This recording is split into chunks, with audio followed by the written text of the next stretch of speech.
Right, so this is the moment of moments. I have been waiting on this for like the last couple of weeks. I built these raised beds probably about 2 weeks ago, and I have been busting to put all my plants and stuff into it. So the first stage, whenever I kind of like built these beds, was to discover that I've built them too deep.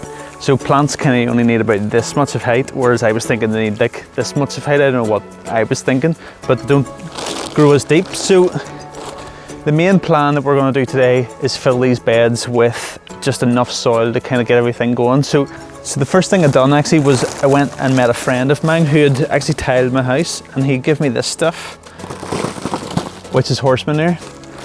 And it's weird. It's just like, it doesn't even smell like horse manure.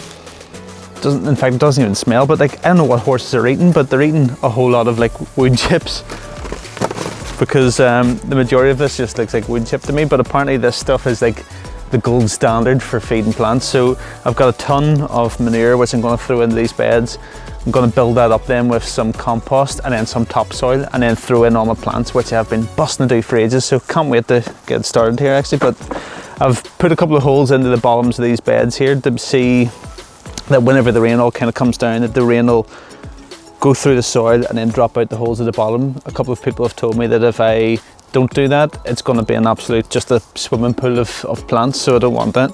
So this is my kind of first start into eating and growing things in the house, and there's just something really class about knowing that whatever you're growing, it's like, it's not being filled with like pesticides, it's actually being filled with horse's manure and like kind of like good natural things to grow it. So like anything that you're cooking, apparently the difference between growing organically at home compared to what you're buying commercially is day and night of a difference. The things I notice a massive difference in, tomatoes, like tomatoes is probably one of the biggest organic differences I think you can find, and then courgettes as well. So whenever you have like anything that's like organic, sometimes you can't really tell a difference, but there's other things out there that I can definitely tell a difference in. So this is my first start into it. So the first thing I'm going to do is get all my, so actually the first thing I'm going to start out with is just some dead bits of grass that I've had lying around, just to kind of bulk this out a wee bit.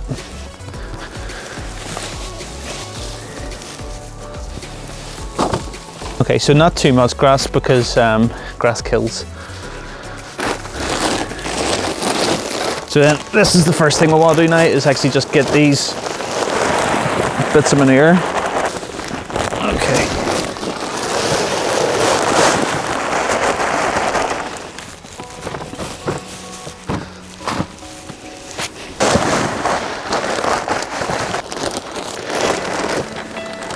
So the next stage is adding just some compost into this now, which will probably take up the bulk of what I'm doing.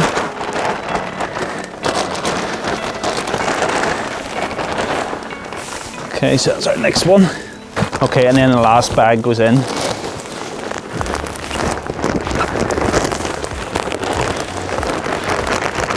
Just level us out now. That looks absolutely beautiful. If I was the plant, I'd be happy in that. So I've come a wee bit late to the game on the whole growing side of stuff. I should have been doing this years ago, especially because I love eating so much. So this is going to be definitely just such a massive upgrade to what we are actually buying in from any kind of like fruit and veg place. It's exciting. So this is how it looks so far. So underneath here we've got our manure, and here's how our manure looks. Not very appetizing. Right, so these here I've been growing for a while. These are my courgettes, which I'm super happy about. I can't wait to grow these. And then I've got like spinach and stuff like that in here as well. But all these we kind of started from seeds, from little pots like these, and kind of grew them up. And it's the first time in my whole life that I've actually ever grown anything from a seed. So very excited about eating everything that I've made. So the smarter way in life is to use a wheelbarrow.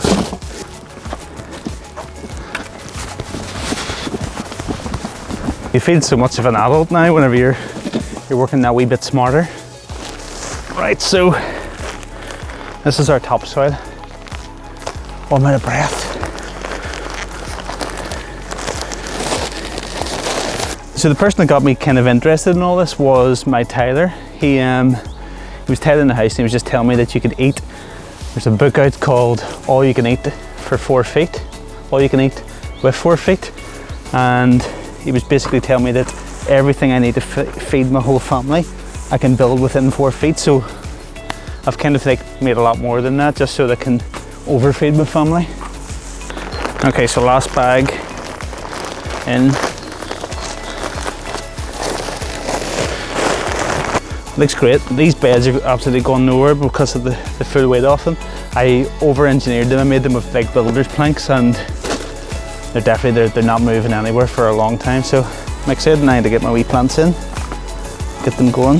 Having a raised bed's better than just putting them into the ground. For the main reason is the ground drains slowly, whereas you can kind of control the field and the nutrients that are inside the soil this way. So this way all your stuff's not just like washing away all the goodness, you're actually keeping it inside the bed. Sound like I know a lot, but I actually don't know a lot. That's the majority of all the information that I actually know about a raised bed. Okay, so same drill on this one.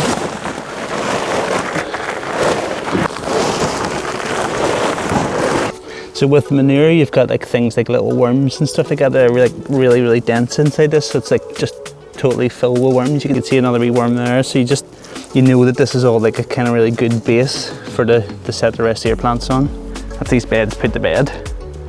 And it's just a matter of putting my plants in now. So this is probably my favorite bit. Right, so this is it. So this is the first moment of actually taking transplanting. So what I want to do is take these courgettes out. So courgettes are probably something that I'll always eat. And then I've got things like these onions, which you just basically plant the onions almost like sitting on top of the ground. So some of this stuff's like super interesting to me. So I'm going to put my onions in first actually. I'll start with those. So I'll just do like a little line like this. And then drop in my onions into it. And all they seem to be is just like little onions. So I'm going to space these in, so I'll just drop them in one at a time.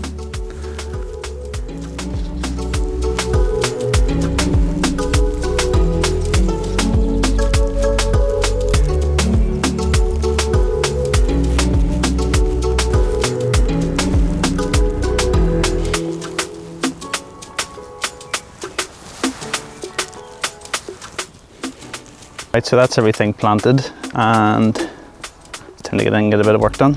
So I've planted quite a lot here, and I'm going to give it a bit of a water and then just leave it to do its thing. So I've bought this kind of fleecy stuff that I can put out over the top of it because it's not, where are we? We're only April at the minute, so I just want to give it another couple of weeks until like there's no more frost on the ground. But I'm pretty happy with this. It's like your own garden.